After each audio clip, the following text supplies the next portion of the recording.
할렐루야. 오늘은 9월 30일 화요일입니다.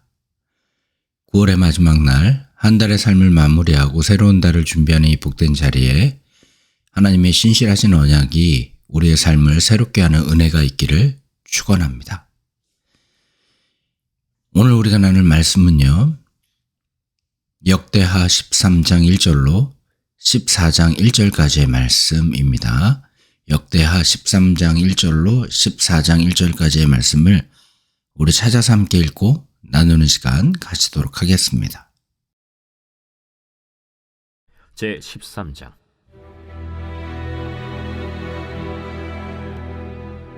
여로보암 왕 18째 해에 아비야가 유다의 왕이 되고 예루살렘에서 3년 동안 다스리니라. 그의 어머니의 이름은 미가야요 기브아 사람 우리엘의 딸이더라. 아비야가 여로보암과 더불어 싸울새 아비야는 싸움에 용감한 군사 40만 명을 택하여 싸움을 준비하였고 여로보암은 큰 용사 80만 명을 택하여 그와 대진한지라. 아비야가 에브라임 산중 스마라임 산 위에 서서 이르되, 여로보암과 이스라엘 무리들아 다 들으라. 이스라엘 하나님 여호와께서 소금 언약으로 이스라엘 나라를 영원히 다윗과 그의 자손에게 주신 것을 너희가 알 것 아니냐? 다윗의 아들 솔로몬의 신한 느밧의 아들 여로보암이 일어나 자기의 주를 배반하고 남본 군과 잡배가 모여 따름으로 스스로 강하게 되어 솔로몬의 아들 르호보암을 대적하였으나 그때에 르호보암이 어리고 마음이 연약하여 그들의 입을 능히 막지 못하였었느니라. 이제 너희가 또 다윗 자손의 손으로 다스리는 여호와의 나라를 대적하려 하는도다.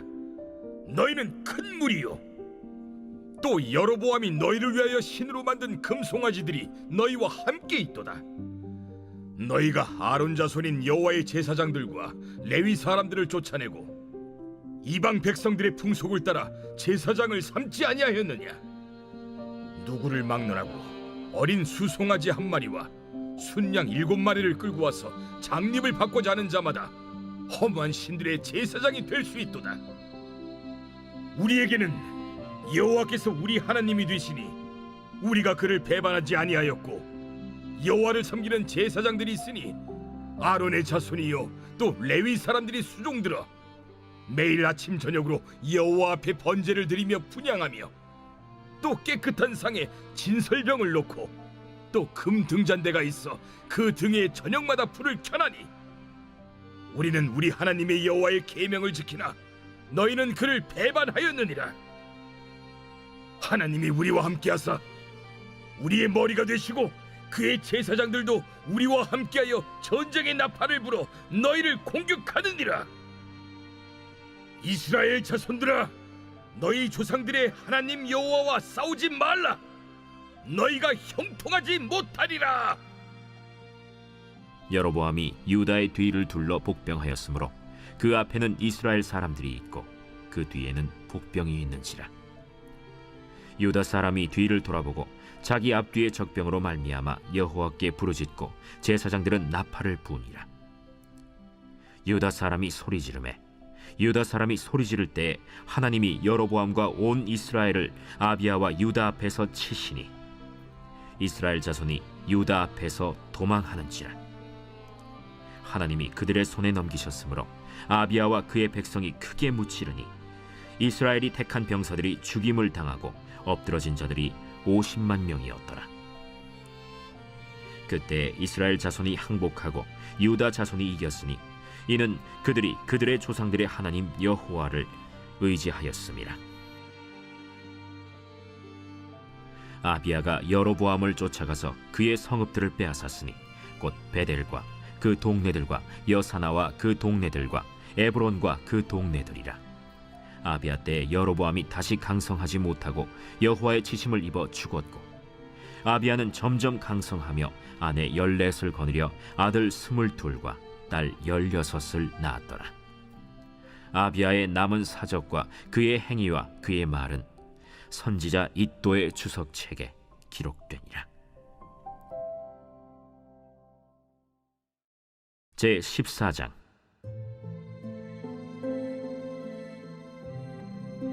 아비야가 그의 조상들과 함께 누움에 다윗 성에 장사되고 그의 아들 아사가 대신하여 왕이 되니 그의 시대에 그의 땅이 10년 동안 평안하니라. 예, 우리는 역대하 말씀을 통해 솔로몬 이후 분열된 남유다 왕국의 역사를 살펴보고 있습니다. 어제 묵상했던 르호보암의 이야기 속에서 우리는 교만하여 징계를 받으면서도 겸비하여 회복의 기회를 얻는 인생의 중요한 영적 원리를 발견했을 것입니다. 오늘은 그의 아들 아비야 왕의 이야기로 이어집니다. 그는 단 3년이라는 짧은 기간 동안 유다를 다스렸지만 오늘 본문은 그의 짧은 통치 기간에 있었던 매우 극적인 한 사건을 우리에게 보여줍니다. 바로 북이스라엘과의 피할 수 없는 전쟁입니다. 본문을 보면 북이스라엘의 여로보암은 80만이라는 압도적인 군사력으로 유다를 위협해 옵니다. 반면 아비야가 이끌던 유다 군사는 겨우 40만, 절반에 불과했습니다. 숫자만 봐도 승패는 이미 결정된 것처럼 보입니다. 그러나 아비야는 이 절망적인 상황 앞에서 군사의 수나 무기의 힘을 의지하지 않았습니다. 그는 담대히 산 위에 서서 보이지 않는 더 큰 힘, 바로 다윗에게 주셨던 하나님의 영원한 소금 언약을 선포합니다. 오늘 우리는 이 위기의 순간에 아비야가 붙들었던 것이 무엇인지, 그리고 그가 어떻게 절망을 딛고 승리를 경험했는지를 통해 우리 삶의 전쟁터에서 붙들어야 될 진정한 힘의 근원이 어디에 있는지를 함께 묵상하길 원합니다. 상상해 보십시오. 적군은 80만, 아군은 겨우 40만입니다. 두 배나 많은 적군이 눈앞에 진을 치고 있는 절제절명의 위기 상황입니다. 보통의 왕이라면 이 순간 어떤 선택을 할 것 같습니까? 아마도 뛰어난 전술을 짜거나 병사들의 사기를 돋우는 용맹한 연설을 하거나 혹은 몰래 항복할 길을 찾을지도 모릅니다. 그러나 아비야는 그 모든 인간적인 방법을 넘어 스마라임 산 위에 우뚝 서서 목소리를 높입니다. 바로 이 지점에서 그의 외침은 단순히 전쟁을 앞둔 한 나라의 왕이 사기를 복돋기 위해 외치는 연설 그 이상을 하게 됩니다. 그것은 이 전쟁의 승패가 군사의 숫자에 달린 것이 아니라 누가 참되신 하나님 편에 서 있는가에 달려 있음을 선포하는 영적인 외침이었습니다.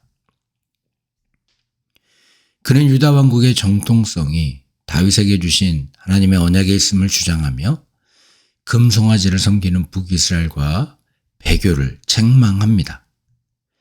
그것은 수적인 열세와 압도적인 위협 앞에서도 흔들리지 않는 믿음의 선포였고 하나님의 언약이라는 반석 위에 굳게 선 신앙 고백이라고 할 것입니다. 그는 80만 대군을 이끌고 온 여로보암과 이스라엘 무리를 향해 이렇게 선포합니다. 5절 한번 보십시오. 이스라엘 하나님 여호와께서 소금 언약으로 이스라엘 나라를 영원히 다윗과 그의 자손에게 주신 것을 너희가 알 것 아니냐. 고대 근동에서 소금은 변질을 막는 방부제 역할을 했기에 소금 언약이라는 것은 결코 변하거나 썩지 않는 영원하고 신실한 약속을 의미합니다. 아비야는 지금 눈앞에 보이는 80만 대군이라는 현실적인 조건이 아니라 영원히 변치 아니하신 하나님의 약속으로 말미암아 전쟁의 승패를 결정하는 전쟁의 승패가 결정될 것이라는 진짜 힘의 근거를 믿고 지금 담대하게 선포하고 있는 것입니다. 그의 선포는 여기서 그치지 않았습니다. 그는 이 전쟁이 단순히 영토 싸움이 아니라 영적인 전쟁임을 분명히 하며 북이스라엘의 죄악을 신학적으로 정확하게 지적합니다. 여로보암이 솔로몬의 신하로서 반역을 일으킨 것은 단순히 정치적인 구테타가 아니라 하나님께서 친히 다윗에게 주신 거룩한 언약을 정면으로 대적한 배반 행위였습니다.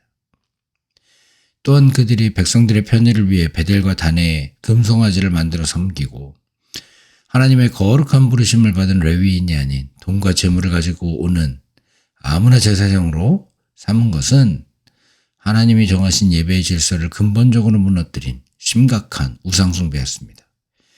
겉으로는 여호와의 신앙을 외쳤을지 모르지만 그들의 중심은 이미 하나님을 떠나 자신들이 만든 신, 자신들이 통제할 수 있는 신을 섬기고 있었던 것이죠.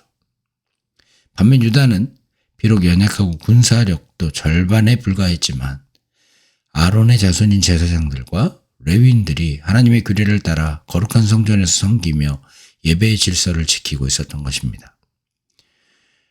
아비야는 바로 이 점을 들어 10절과 11절에 우리는 우리 하나님 여호와를 배반하지 아니하였다라는 것을 분명히 얘기하고 너희는 그를 배반하였다라고 선언하며 하나님과의 올바른 관계, 그분의 말씀을 따르는 순종이야말로 진정한 정통성의 기준임을 분명히 합니다. 그렇습니다. 진짜 신앙은요, 내 방식과 내 생각과 내 편의를 따라 하나님을 섬기는 것이 아닙니다. 때로는 불편하고 내 생각과 다르더라도 하나님의 말씀과 그분이 정하신 방식대로 그분을 섬기고 예배하는 것, 그것이 바로 언약 백성의 마땅한 자세라고 할 것입니다. 지금 우리 삶의 기초는 어디에 있습니까? 모래성처럼 쉽게 무너지는 세상의 힘입니까? 아니면 영원히 변치는 하나님의 언약이라는 반석입니까? 어려움 앞에서 현실적인 조건만 계산하며 낙심하고 있지는 않습니까? 눈에 보이는 상황보다 더 크신 하나님의 약속의 말씀을 붙드는 믿음을 그렇게 구하고 따라가는 우리가 되기를 바랍니다. 아비야의 담대한 언약 선포에도 불구하고 현실적인 위기는 더욱 가혹하게 닥쳐왔습니다. 교활한 여로보암은 그의 연설을 비웃기라도 하듯 그가 말하는 동안 몰래 군사를 뒤로 보내 유다 진영 앞뒤로 완벽하게 포위하는 전술을 사용합니다. 이제 유다 군대는 문자 그대로 도간에 든 쥐와 같은 절체절명의 위기에 빠졌습니다. 앞으로 나갈 수도 뒤로 물러설 수도 없는 완전한 포위 상태. 그 앞에도 적이고 뒤에도 적이었습니다. 인간적인 눈으로 볼 때 패배는 물론이고 전멸을 피할 수 없는 끔찍한 상황입니다. 바로 그 절망의 순간 유다 백성이 무엇을 했는지 아십니까? 그들은 칼과 창을 더 굳게 잡지 않았습니다. 살아남기 위한 뛰어난 전략을 논의하지 않았습니다. 14절은 그들의 반응을 이렇게 증언합니다. 유다 사람이 뒤를 돌아보고 자기 앞뒤의 적병으로 말미암아 여호와께 부르짖고 제사장들은 나팔을 부니라. 그들의 부르짖음과 제사장들의 나팔 소리는 단순한 군사적 함성이나 공격 신호가 아니었습니다.